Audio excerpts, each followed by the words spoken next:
gens du mal à venir prier en direct. Aujourd'hui, aujourd'hui,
Nous sommes toujours dans le mois de l'appel au service de Dieu.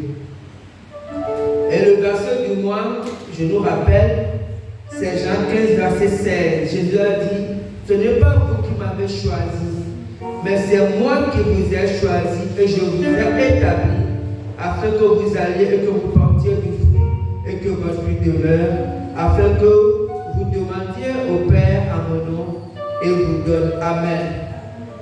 Je disais, le thème de ce matin, c'est la vision. Verset du jour, Proverbe 29, verset 8. Quand il n'y a point de révélation, le peuple est sans frein. Heureux s'il observe la loi. Quand il n'y a point de révélation, le peuple est sans frein. Heureux s'il observe la loi. Nous avons vu ici que, et Jésus l'a dit, nul ne peut venir à son Père s'il n'est pas attiré. Nul ne peut venir à lui, pourtant pour moi, s'il n'est pas attiré par son Père. En d'autres termes, clairement, personne ne peut être né de nouveau. Personne ne peut devenir enfant de Dieu réellement. Et j'ai toujours insisté là-dessus ici, que je ne parle pas des gens qui vont à l'église. Des gens peuvent aller à l'église pour plusieurs raisons, pour beaucoup de raisons. Et c'est une bonne chose que les gens se retrouvent à l'église. Mais il y a une différence entre les gens qui vont à l'église et ceux qui sont devenus réellement enfants de Dieu. Jésus a expliqué à Nicodème que pour devenir enfant de Dieu, il faut être né de nouveau. Il faut être né d'esprit, né d'eau et d'esprit.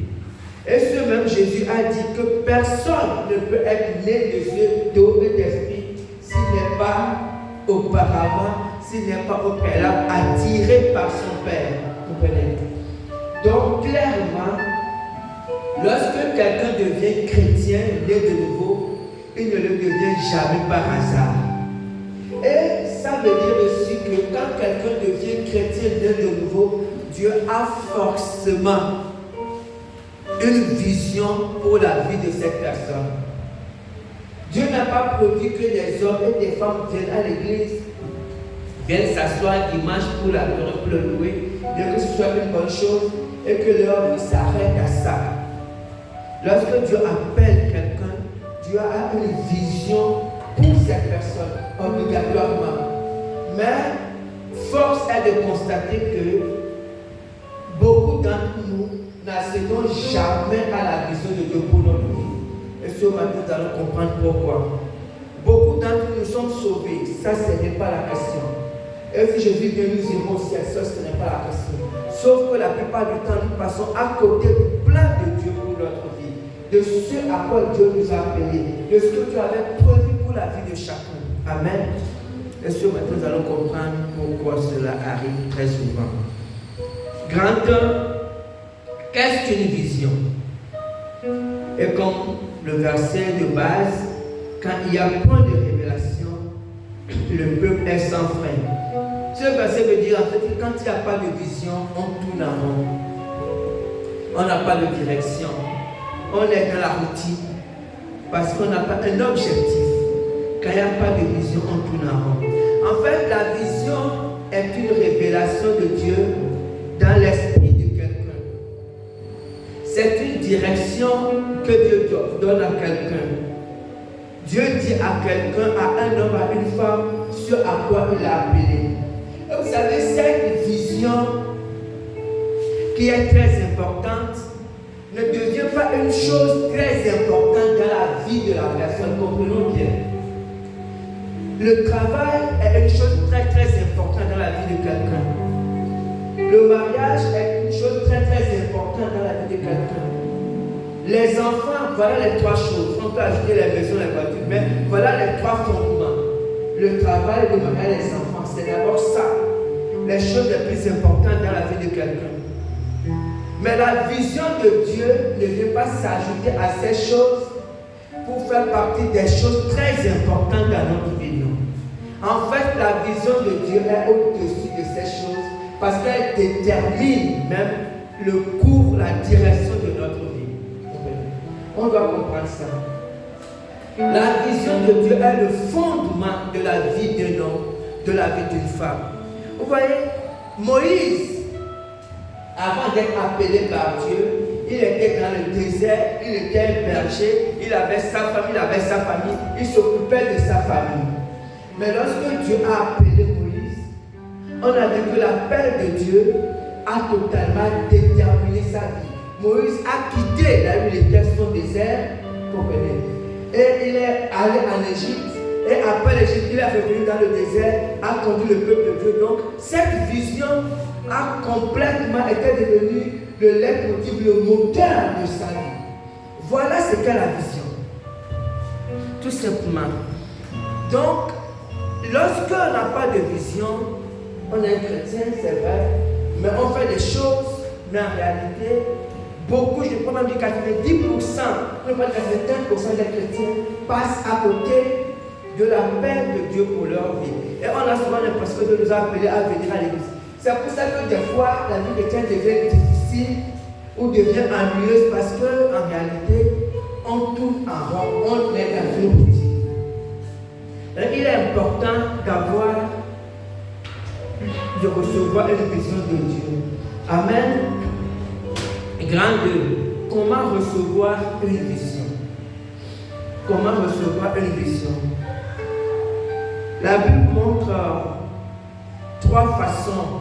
Dans la Bible, on voit 3 façons par lesquelles les hommes de Dieu ont reçu une vision de Dieu. On va prendre l'exemple de 3 hommes de Dieu. qui ont reçu une vision de Dieu. Le premier, c'est Moïse. Il a reçu sa vision par une rencontre personnelle avec Dieu. Le second, c'est Néhémie. Il a reçu sa vision par une situation. On va voir tous ces cas. Et le troisième exemple qu'on va prendre, c'est Daniel, qui a reçu sa vision en méditant la parole de Dieu. On prend d'abord une vision par une rencontre personnelle avec Dieu. Moïse, Exode 3, versets 1 à 10. Moïse faisait perdre les troupeaux de Jéthro, son beau-père, sacrificateur de Madian, et il mena le troupeau derrière le désert et vint à la montagne de Dieu à Horeb. L'ange de l'Éternel lui apparut dans une flamme de feu au milieu d'un buisson. Moïse regarda et voici le buisson était tout en feu et le buisson ne se consumait point. Moïse dit, je vais me détourner pour voir quelle est cette grande vision et pourquoi le buisson ne se consume point. L'Éternel vit qu'il se détournait pour voir et Dieu l'appela du milieu du buisson et dit, Moïse, Moïse. Et il répondit, me voici. Dieu dit, n'approche pas d'ici, ôte tes souliers de tes pieds, car le lieu sur lequel tu te tiens est une terre sainte. Et il ajouta, je suis le Dieu de ton père, le Dieu d'Abraham, le Dieu d'Isaac et le Dieu de Jacob. Moïse se cacha le visage, car il craignait de regarder Dieu. L'Éternel dit, j'ai vu la souffrance de mon peuple qui est en Égypte, et j'ai entendu les cris qui nous font pousser ses oppresseurs, car je connais ses douleurs. Je suis descendu pour le délivrer de la main des Égyptiens et pour le faire monter de ce pays dans un bon et vaste pays, dans un lieu où coule le lait et le miel, dans les lieux qu'habitent les Cananéens, les Héthiens, les Amoréens, les Phérésiens, les Héviens et les Jébusiens. Voici les cris d'Israël sont venus jusqu'à moi et j'ai vu l'oppression que leur font souffrir les Égyptiens. Maintenant va, je t'enverrai auprès de Pharaon et tu feras sortir d'Égypte mon peuple, les enfants d'Israël. Amen. Voici la vision de Moïse. Le commencement de toutes choses dans la mission que Dieu a confiée à Moïse. Dieu, lorsqu'il est apparu à Moïse, Dieu a discuté, Dieu s'est adressé directement à Moïse. Dieu a eu une conversation avec Moïse parce que quand on poursuit, on verra que Moïse parlait avec Dieu. Vous comprenez? Moïse échangeait avec Dieu. Et on voit ici que lorsque Dieu est apparu à Moïse, Dieu lui a confié quelque chose de spécifique. Dieu lui a dit, voici j'ai vu mon peuple qui souffre en Égypte. Et toi, je t'envoie pour faire quoi? Pour les délivrer. C'est la mission principale que Dieu a donnée à Moïse. On verra ensuite que Dieu a ajouté d'autres choses, mais c'était ça le cœur de la vision de Moïse. Moïse devait aller en Égypte pour faire sortir le peuple de Dieu d'Égypte et conduire ce peuple à Canaan. Voici le cœur, le fondement de la mission que Dieu a donnée à Moïse. Et la chose, maintenant, comment il va faire tout ça? On verra que Dieu lui a donné les moyens. Mais voilà une vision claire que Dieu a confiée à Moïse. Et Dieu a fait la même chose, une vision avec Jérémie. Quand Dieu est apparu à Jérémie 1, verset 4 à 7, je vais lire. La parole de l'Éternel me fut adressée en ces mots. Avant que je t'eusse formé dans le ventre de ta mère, je te connaissais. Et avant que tu fusses sorti de son sein, je t'avais consacré et je t'avais établi prophète des nations. Je répondis, ah Seigneur éternel, voici. Je ne sais point parler car je suis un enfant. Et l'Éternel me dit, ne dis point, je suis un enfant, car tu iras vers tous ceux auprès de qui je t'enverrai et tu diras tout ce que je t'ordonnerai. Voici, c'est la même chose. Donc, Moïse et Jérémie ont reçu le même. Dieu s'est approché d'eux, ont reçu de la même façon. Par une conversation directe, par un échange direct avec Dieu. Vous comprenez? Et Dieu leur a confié une mission spécifique. Moïse était allé en Égypte faire sortir le peuple. Josué, Dieu voulait qu'il soit sa bouche. Dieu dit, quand je t'envoie vers quelqu'un pour lui dire quelque chose, tu dois lui dire ce que je t'ai dit de lui dire. Quelle que soit la difficulté, voici ton rôle. Et quand on voit, c'était le rôle de Josué. Il était prophète, il disait ce que Dieu lui a dit. Si c'est une mauvaise parole, que ce soit une bonne parole, Josué avait le devoir de dire ce que Dieu lui a confié. Voilà une vision. Et si vous voyez la vie de ces hommes, vous verrez que c'est la vision qui a déterminé toute leur vie. La vision n'est pas venue s'ajouter à leur vie comme quelque chose d'important ou comme quelque chose d'accessoire. C'est la vision qui était le moteur, qui était le fil conducteur de leur vie. Prenons un autre exemple. Une vision, recevoir une vision par une information ou par une situation. C'est le cas de Néhémie. Néhémie 1, verset 1 à 4. Parole de Néhémie, fils de Hakalia. Au mois de Kislev, la 9e année, comme j'étais à Suse dans la capitale, Anani, l'un de mes frères, et quelques hommes arrivèrent de Juda. Je les questionnais au sujet des Juifs échappés qui étaient restés de la captivité et au sujet de Jérusalem. Ils me répondirent, ceux qui sont restés de la captivité sont dans la province, au comble du malheur et de l'opprobre. Les murailles de Jérusalem sont en ruine et ses portes sont consumées par le feu. Lorsque j'entendis ces paroles, je m'assis, je pleurais et je fus plusieurs jours dans la désolation. Je jeûnais, je priais devant le Dieu des cieux. Amen. Voici la vision de Néhémie. Comprenez? Pour Néhémie, il a suffi en fait d'une information, pour ne pas dire d'une situation. Lorsqu'il a été informé de la situation des Juifs de Jérusalem, lorsqu'il s'est rendu compte que la ville, les gens qui étaient là-bas étaient en ruine, Néhémie a dit, il a reçu tout d'un coup un fardeau. On va voir plus tard ce qu'est un fardeau. Il a dit, à cause de cette information, il a fait plusieurs jours sans manger.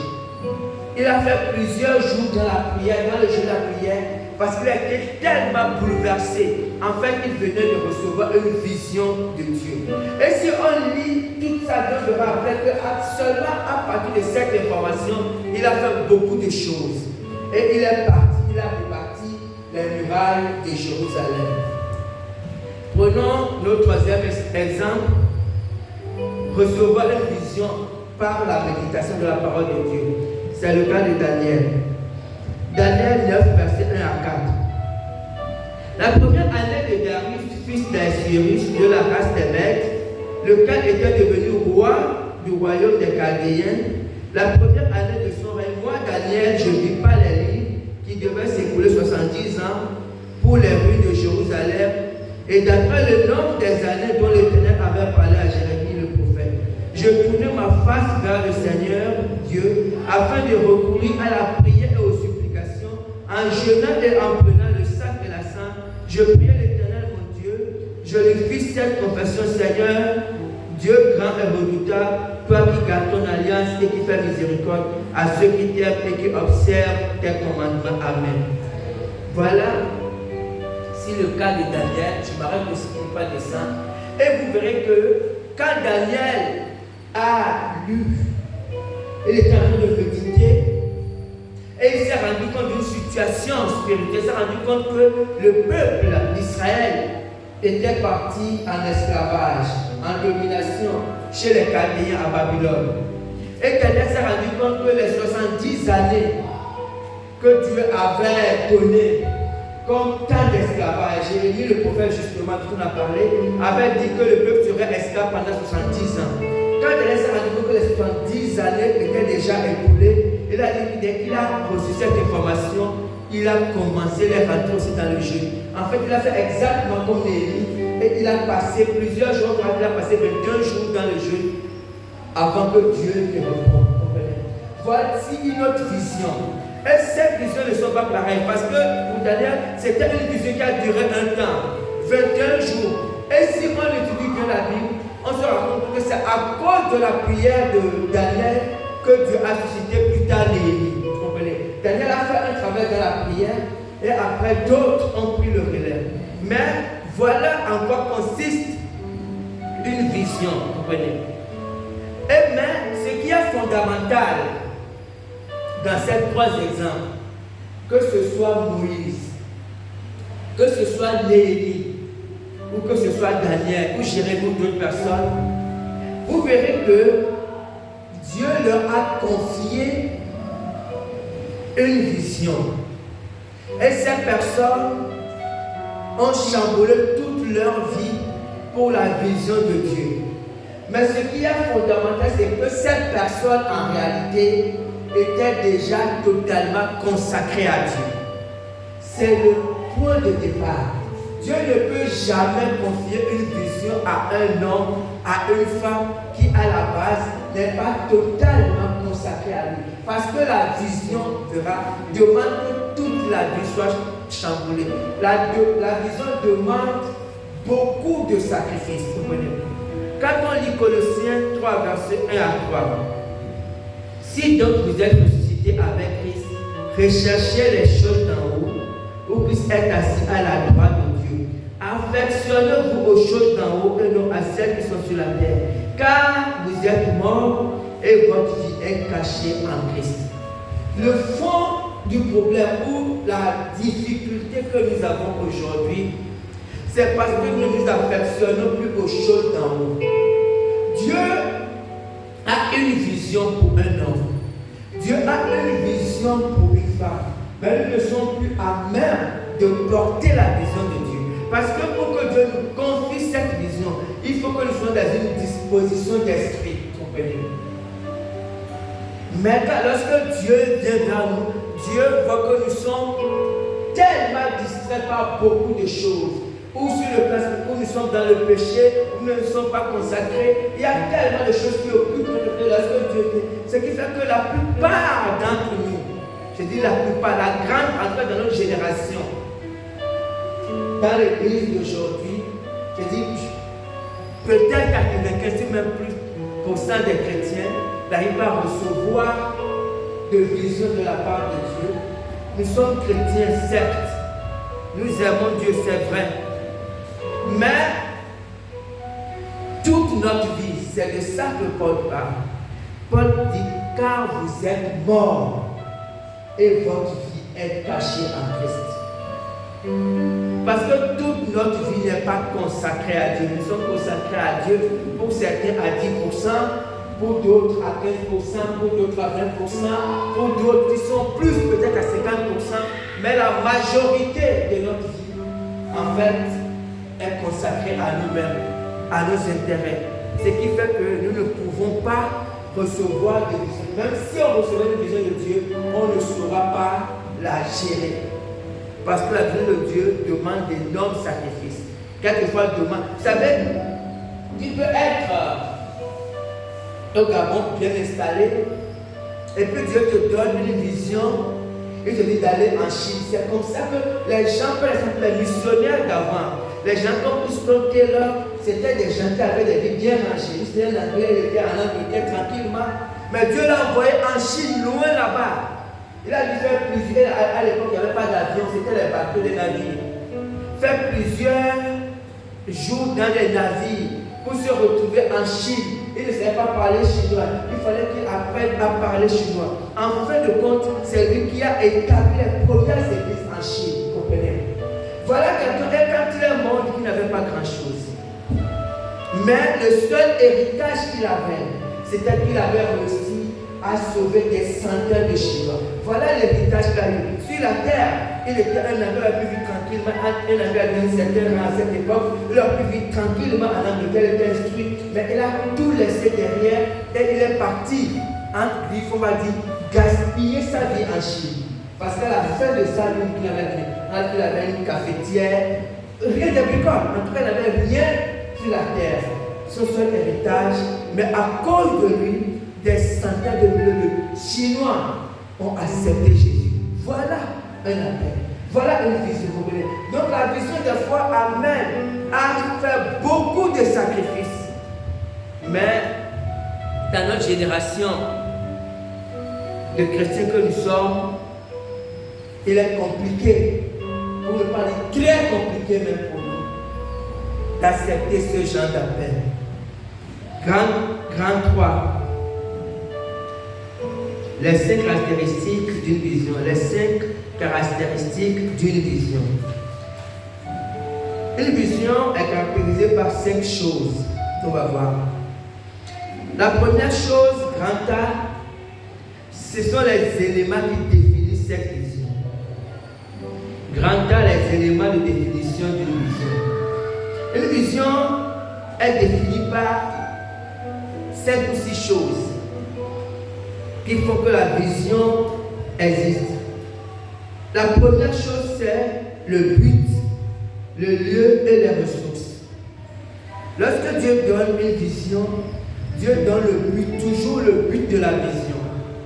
Dans le cas de Moïse, Dieu a dit à Moïse que je t'envoie en Égypte pour faire sortir le peuple. C'était le but. Tout ce que Dieu a fait, les miracles que Moïse a fait en Égypte, toutes ces choses, c'était les ressources que Dieu mettait à disposition de Moïse. Les miracles, que nous faisons. Lorsque un homme de Dieu fait les miracles, des prodiges, quelquefois on s'enorgueillit, on se dit non, on se dit que non, ce n'est pas. Les ressources sont pour la vision. Parce que comme on dit dans l'armée, qu'un homme, une mission, des ressources. Quand quelqu'un a une mission, il faut une provision. Lorsque Dieu donne une vision, il y a le but. Et lorsque Dieu donne le but, il y a le lieu. Moïse devait aller en Égypte. Jérémie était prophète des nations. Dieu donne toujours le lieu. Si Dieu te dit que ta vision qu'il te donne, c'est à Makokou, et toi tu dis Makokou, tu n'aimes pas, tu restes à l'île, tu perds ton temps. Parce qu'il y a le lieu que Dieu donne. Dieu dit, je t'envoie ici. Dieu spécifie, ce n'est pas vague. Dieu te dit exactement ce qu'il veut que tu fasses. Il y a le but, il y a le lieu et Dieu donne les ressources. Et la deuxième chose, une vision doit répondre à certaines questions. Que dois-je faire pour Dieu? Demandez pas de manière vague.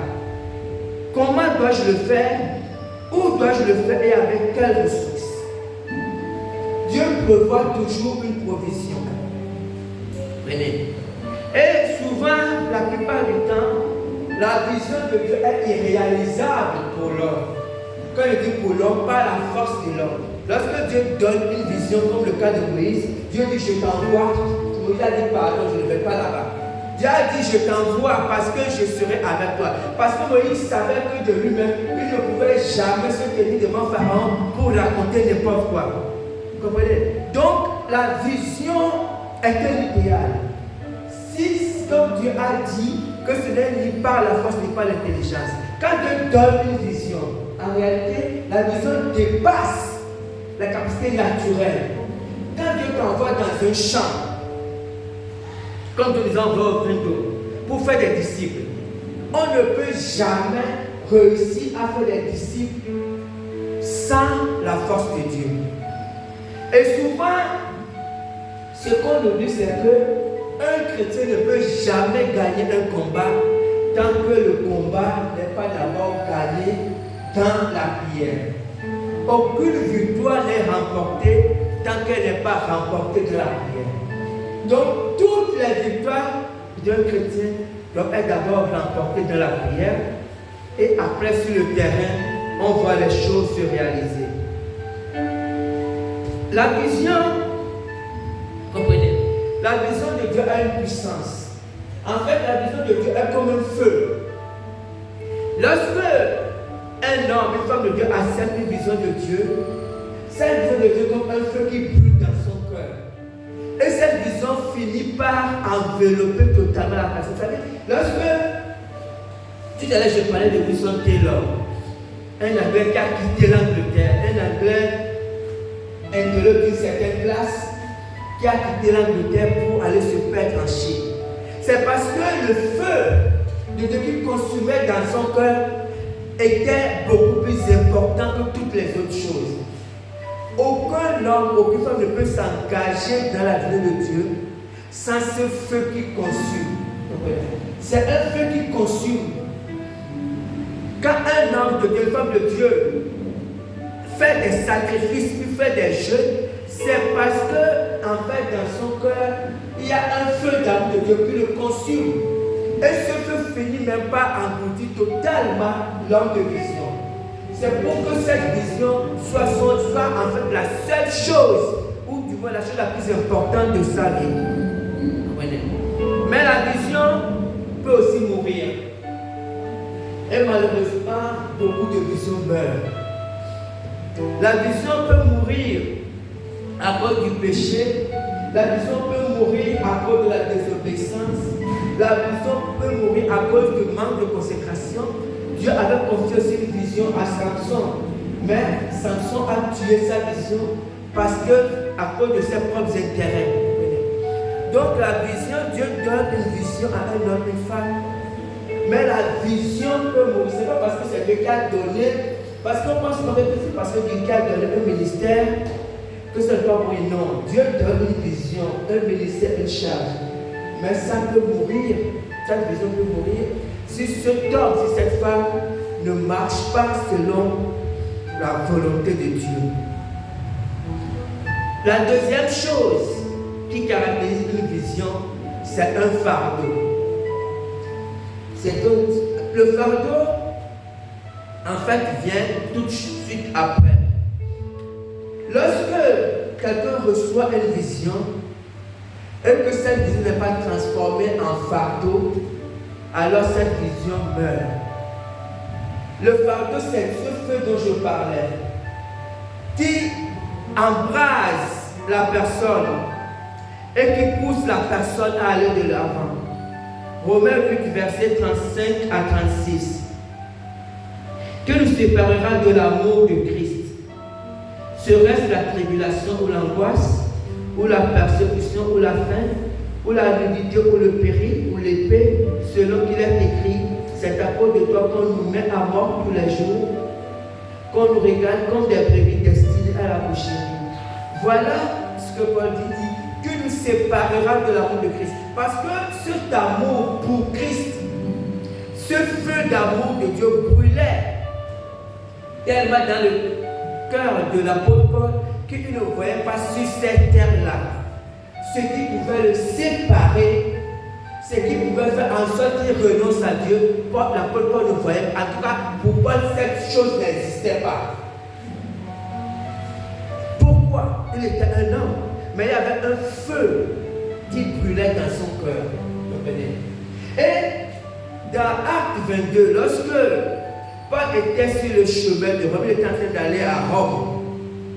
Et quand il allait à Rome, le Saint-Esprit lui disait, déjà le disait à lui-même, et puis lui disait aussi par d'autres prophètes, que mais le chemin sur lequel il était engagé là, que c'était un chemin dangereux, parce qu'il était en train d'aller à Rome, et qu'à Rome, il devait être emprisonné.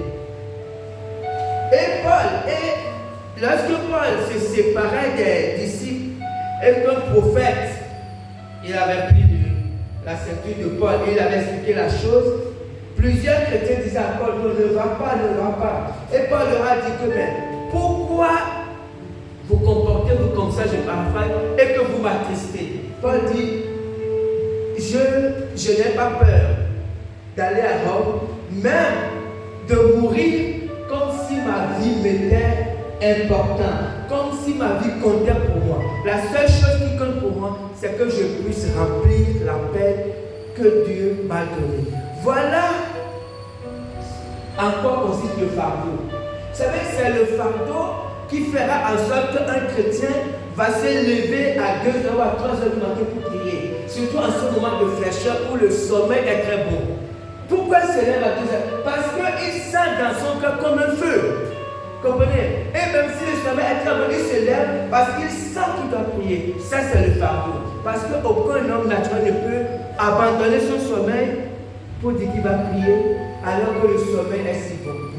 Donc le fardeau est quelque chose qui vient, que Dieu dépose dans le cœur pour aider l'homme de Dieu, pour aider la femme de Dieu à remplir la vision que Dieu lui a confiée. Et la troisième chose qui vient après le fardeau, c'est l'action. Je parlais de quelqu'un qui se réveille à 2h, à 3h du matin.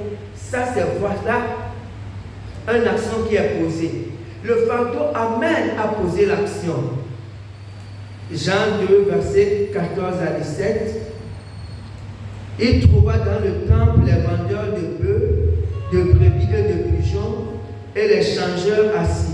Ayant fait un fouet avec des cordes, il les chassa tous du temple, ainsi que les brebis et les bœufs.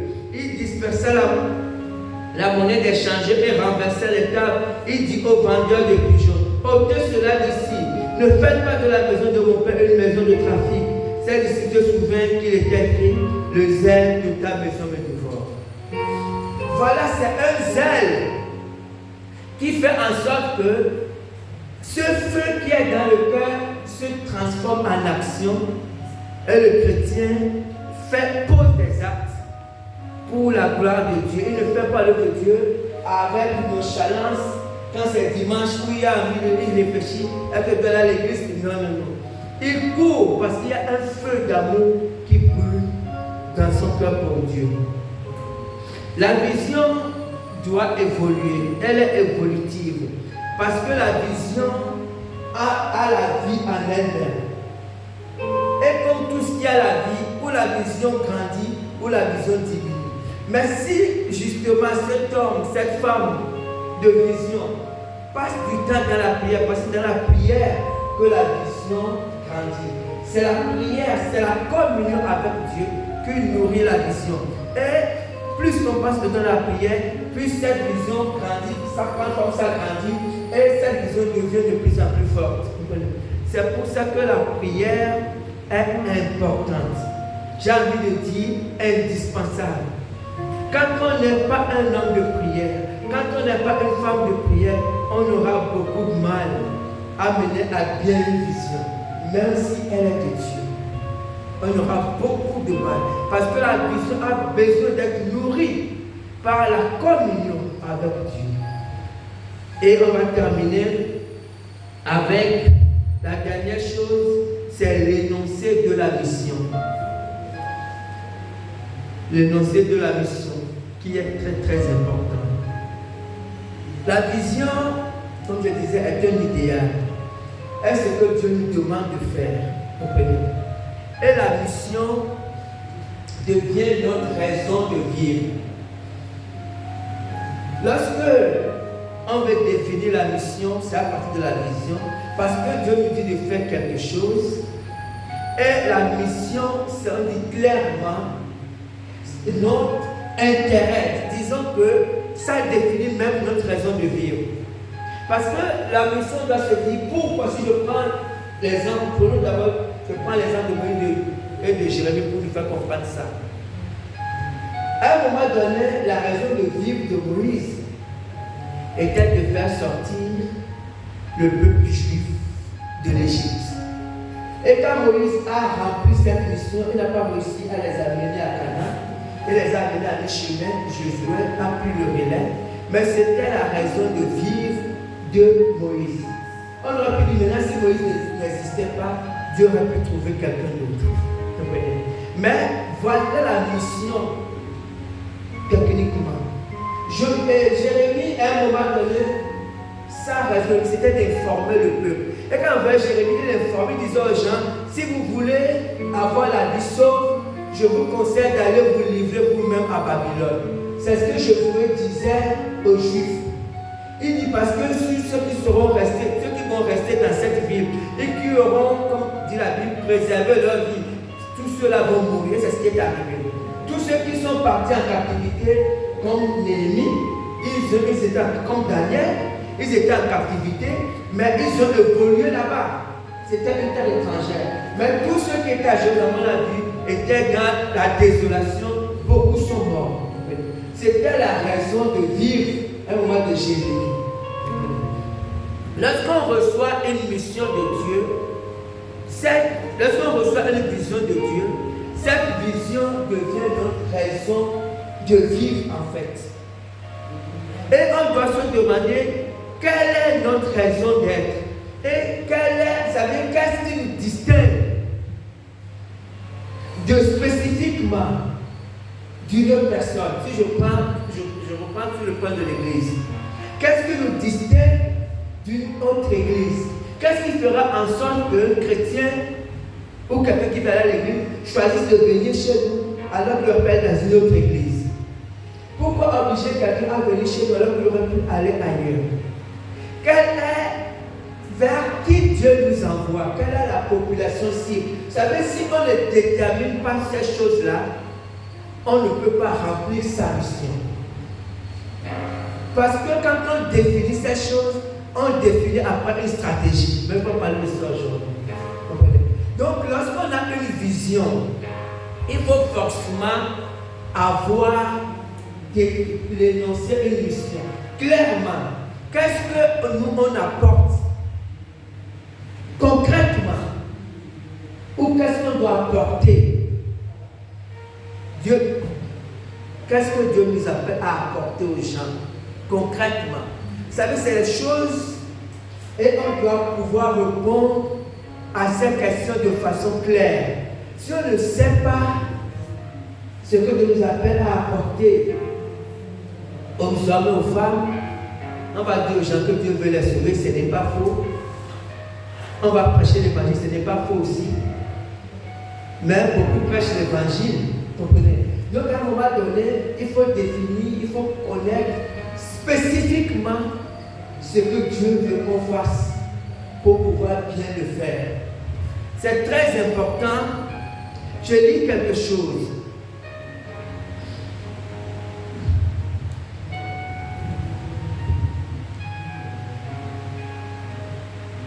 Je lis des choses. Je lis d'abord Jérémie 1, verset 10. Regarde, je t'établis aujourd'hui sur les nations et sur les royaumes, pour que tu arraches et que tu abattes, pour que tu ruines et que tu détruises, pour que tu bâtisses et que tu plantes. Vous comprenez? Voilà ce que Dieu a dit à Jérémie. Spécifique, Dieu lui a donné une vision et Dieu lui a détaillé la mission. Il dit, voici ce que tu dois faire. Tu dois arracher certaines choses, tu dois abattre certaines choses, tu dois ruiner certaines choses, tu dois même détruire certaines choses, mais tu dois aussi bâtir et tu dois aussi planter. Luc 13, verset 6 à 7, je vais finir avec ça.